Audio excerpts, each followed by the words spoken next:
How's it going? Today, me, Jeff Castleberry, Noah Varner, Austin Moore, and Alex Shamil will all be talking about how gray markets and how they influence the supply chain and logistics.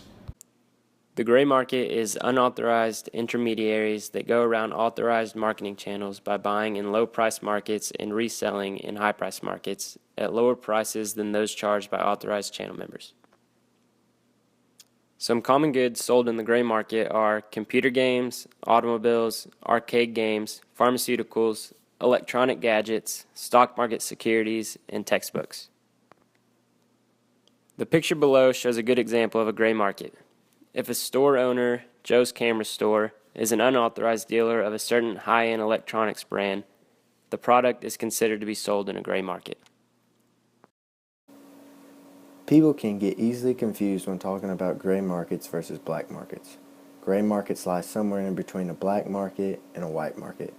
The major key difference is that black markets deal with banned or stolen items which are sold illegally, while gray markets deal with genuine goods that are sold and bought through the unauthorized channel of distribution legally.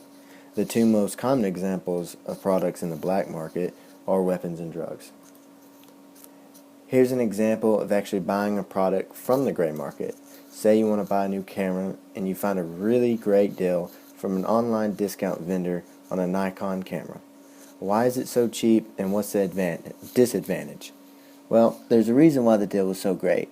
It had been manufactured for the Chinese market, not the U.S. market, and it made its way to you through gray market channels. A disadvantage of this, however, means that it does not have a warranty through Nikon in the U.S.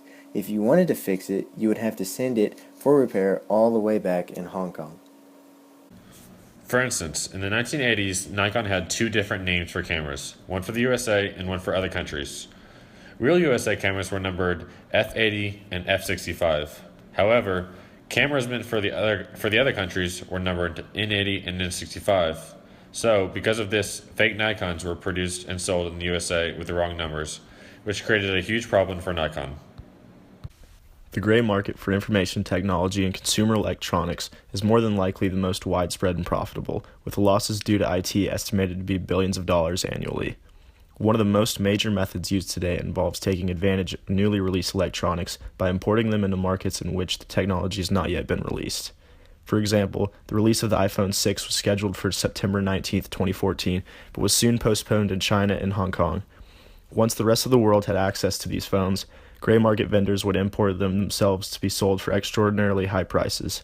Seeing as the demand for new technology in these areas was so high, people were paying over $1,000, and in Hong Kong specifically, over $2,500 just for the new iPhone. Of course, when the new release date soon approached, prices dropped accordingly and eventually went below the sale price after the official release in order to remain competitive. The gray market is a symptom of unmet demand, arbitrage opportunities between two or more markets, and excess inventory on the part of retailers on a global scale. It's a natural consequence that's only growing since new technology and products are released on a yearly basis, increasing demand, which results from the simple fact that everyone wants things to be more readily available. Not to mention the arbitrage opportunities are immense. With so many price differences between markets, vendors may always find one market where they can buy low and import to a larger markets in order to sell high at an escalated price. In conclusion, gray markets are a billion-dollar industry that will enable its operators to enjoy steady demand and increase profits for years to come.